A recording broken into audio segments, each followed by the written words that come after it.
पोलाई कला नगर परिषद में जरूरतमंद परिवार प्रधानमंत्री आवास योजना के लाभ से वंचित है। इन परिवारों को कच्चे मकानों या झोपड़ियों में रहने को मजबूर होना पड़ रहा है। बारिश के मौसम में इन आवासों से पानी टपकने के कारण उनकी जान को खतरा बना हुआ है। जानकारी के अनुसार पोलाई कला में इस योजना के लिए 5 बार सर्वे किया जा चुका है, लेकिन प्रशासनिक अधिकारियों की कथित हठधर्मिता के कारण पात्र हितग्राहियों की सूची अभी तक अंतिम रूप नहीं ले पाई है। वर्ष 2022 के बाद हुए पहले सर्वे में प्रधानमंत्री आवास के लिए 607 लोगों का चयन किया गया था, लेकिन एसडीएम ने इस सूची को अस्वीकार कर फिर से जांच के आदेश दिए थे। वंचित जरूरतमंद परिवारों ने शाजापुर कलेक्टर को जनसुनवाई में 2 बार आवेदन देकर प्रधानमंत्री आवास योजना का लाभ दिलाने की मांग की है। उन्होंने आरोप लगाया है कि कलेक्टर और एसडीएम जानबूझकर बार-बार जांच करवाकर उन्हें इस योजना से वंचित कर रहे हैं। इस संबंध में तहसीलदार शिल्पा सिंह ने बताया कि उन्हें कुछ दिन पहले प्रधानमंत्री आवास योजना की सूची की जांच के लिए वरिष्ठ अधिकारी से निर्देश मिले थे और जल्द ही एक टीम गठित कर सर्वे किया जाएगा।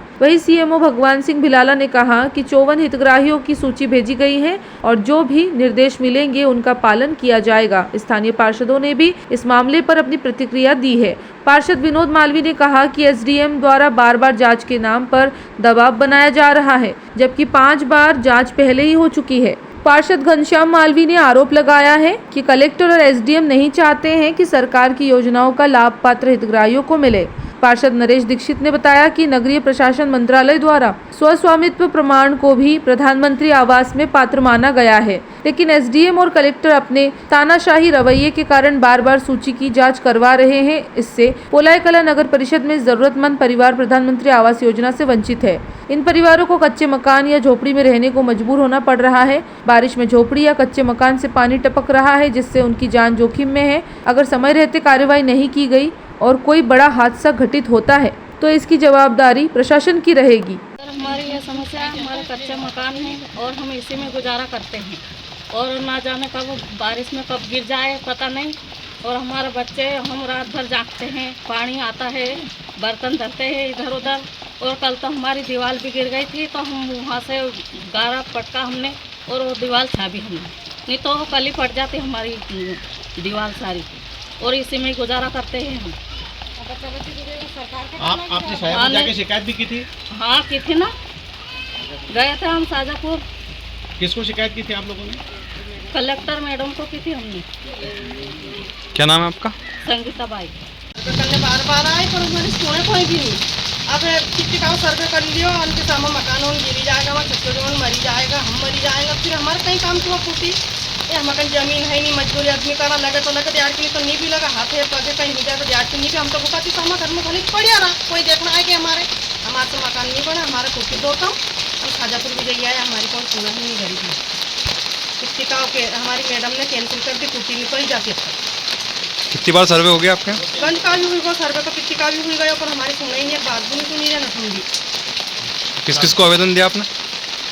हमने आवेदन गंज से दिया, बेचारा लोगों ने भागता फिर यहाँ पे हमारा फिर वोट का भी नहीं उनका बोल देता, फिर बेचारा हम भागता फिर। और हमने 12-12 हज़ार रुपये कितना लगाई थे, माथे करियन हुआ करे, रजिस्ट्री करे, हमने महाजी रखोजालपुर गया, रजिस्टर करी। ये अब ब्याज त्याजना पैसा लिखे ने करा, हम कन हो कहीं भी नहीं। हमारे मैडम ने हमारे कुछ कैंसिल कर दी और हमारे किसी ने मजा मैडम 16 से सर हम फार्म भर रहे हैं आवास के लिए।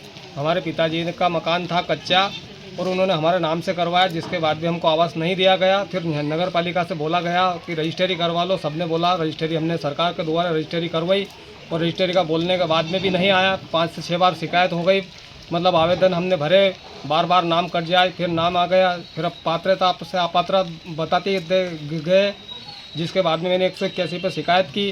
सीएमओ साहब ने मेरे को बुलाया वहाँ पर, और बुलाने के बाद में उन्होंने मेरे से बोला कि तेरी जवाबदारी मेरी है तेरे को आवाज़ दिलवाने की, ये शिकायत तुम वापस ले लो, मेरे पे कलेक्टर का दबाव है। पोलाई कला में प्रधानमंत्री आवास योजना में जो पात्र लोग हैं उनको भी एसडीएम और कलेक्टर मैडम द्वारा अपात्र बताया जा रहा है।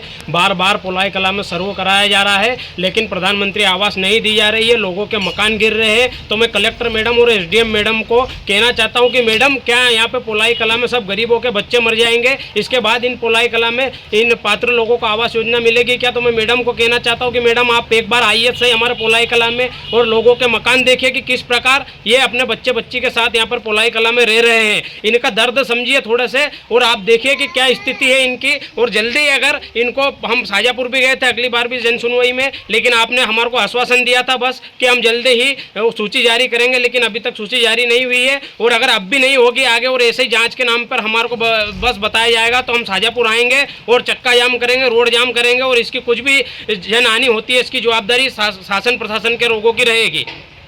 धन्यवाद। क्या नाम है आपका? मेरा नाम विनोद मालवी, वार्ड क्रमांक 8 पार्षद।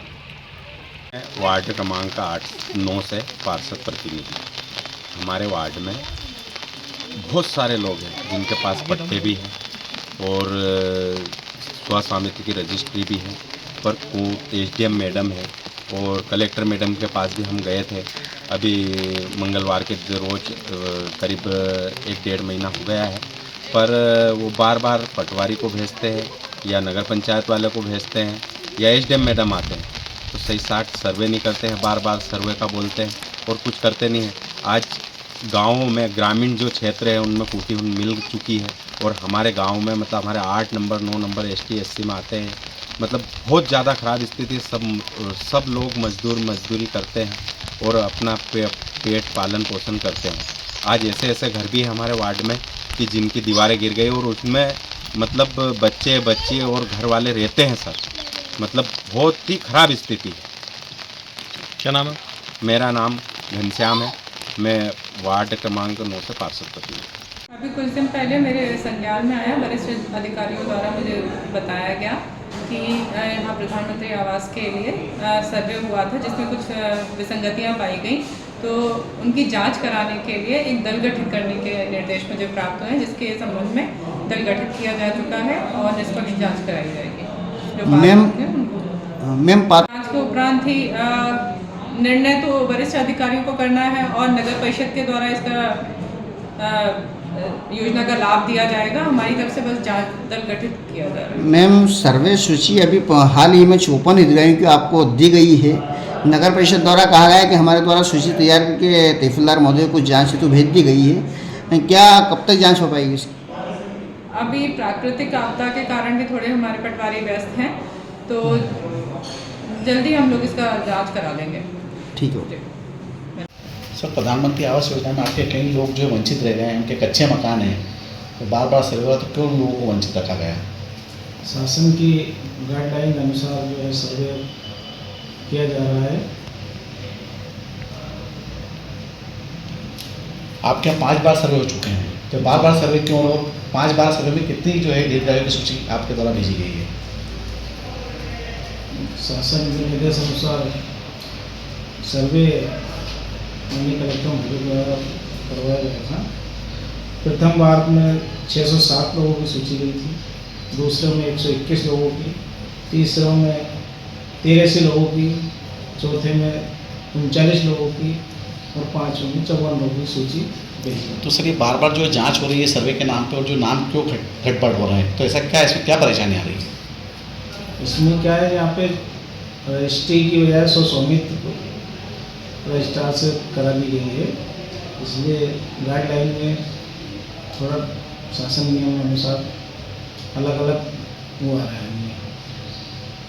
इन लोगों को कब तक लाभ मिल पाया जाएगा? अभी सर्वे हो जाए, इसके बाद फिर मतलब 5 सर्वे तो हो चुके हैं, आखिरी बार वो कब सर्वे है? वापस तहसीलदार महोदय को जो है हमने 54 लोगों की सूची सत्यापन हेतु भेज दी है। पोलाई कला से मुकेश शर्मा की रिपोर्ट।